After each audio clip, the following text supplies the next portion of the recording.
Hi, it's Rebecca here from Precious Pages Papercraft, and today I'm designing a layout for Bramble Fox using some of the new Christmas goodies. So I've got the Baking Spirits Bright Perspective set and also the little Gingerbread Men Woodies set, which are gorgeous little like etched wood veneer pieces.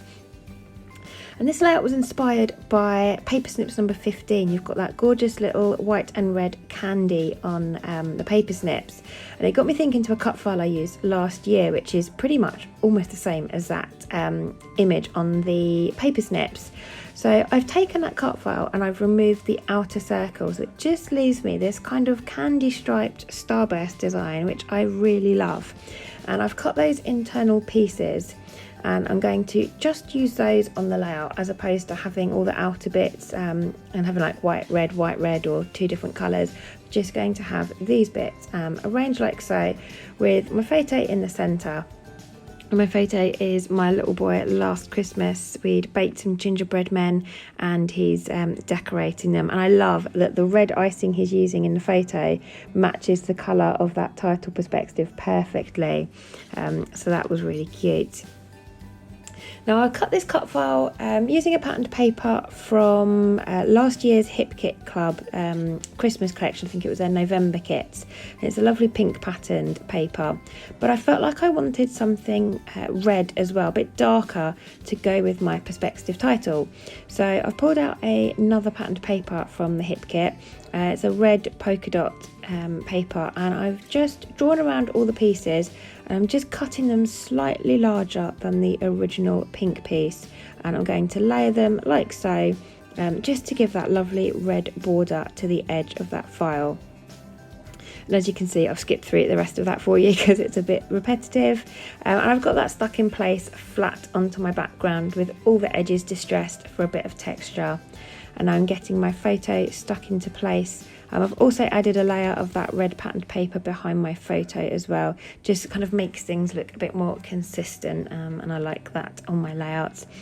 So I've added that with some foam behind it just for the dimension, and then I'm going to get my perspective title stuck in place. Now this is going to overlap my photo slightly because I have a lot of empty space in my photo either side of my little boy. It's just my kitchen cupboards in the background.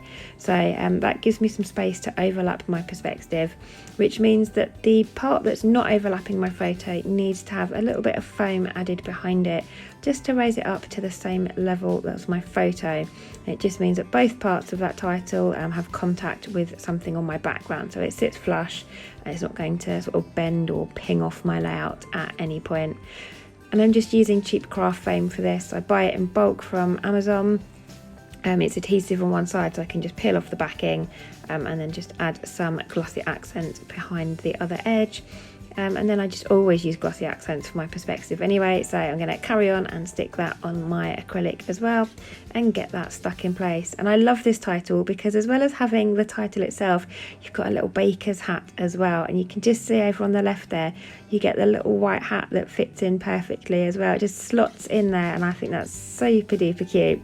So I've added some foam behind that as well and just slotted that in, and I love how that looks. Also with that set you get a pale pink mixer perspective, like a cake mixer. So I've added that over to the right of my page to try and balance it out. That title is quite large, so I'm going to have some embellishments down on the bottom right corner of my photo to help balance that out. And I'm going to just try and work in some embellishments around sort of in between the two. So I've pulled out the die cut pieces from the same Hip Kit kit from last year, and I've cut this wreath into two pieces so that I can slot it in and add a little bit of green to the layout, because I just think Christmas needs a bit of red and green, doesn't it? All Christmas layouts should have red and green in my opinion.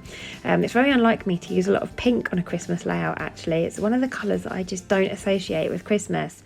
But for this layout it worked really well because I had that little pink acrylic mixer. So I've gone with it. There's lots of pink. So now I'm bringing in some sort of more Christmassy colours, if you like, to just appease my need for Christmas colours. So I've got that lovely green wreath, and that's got some silver foiling on it as well, which I really like.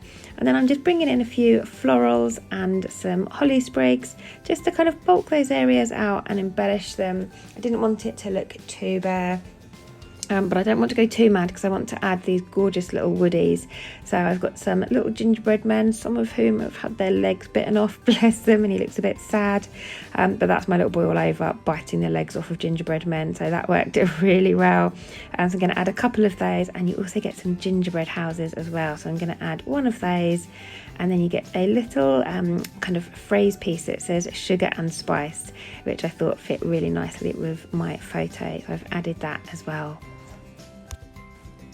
Now, also new to the store this month are 2 stencils. I've got stencil number 52 that I'm going to use on this layout, but unfortunately, as I started doing this, my battery died on my camera. That's what you get for scrapping late into the night.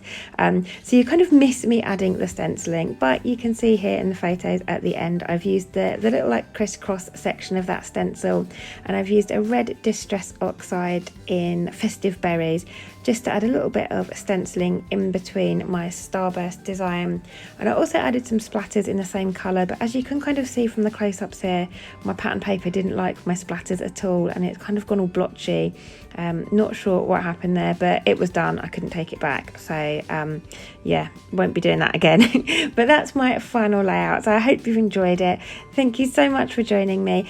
Do head over to the Bramble Fox store. I'll leave a link below. We have loads of new Christmas goodies added. Morag has been super busy designing lots of Christmas bits, and they're now all in the store, so do go over and check those out. But thanks again for joining me, and I will see you next time.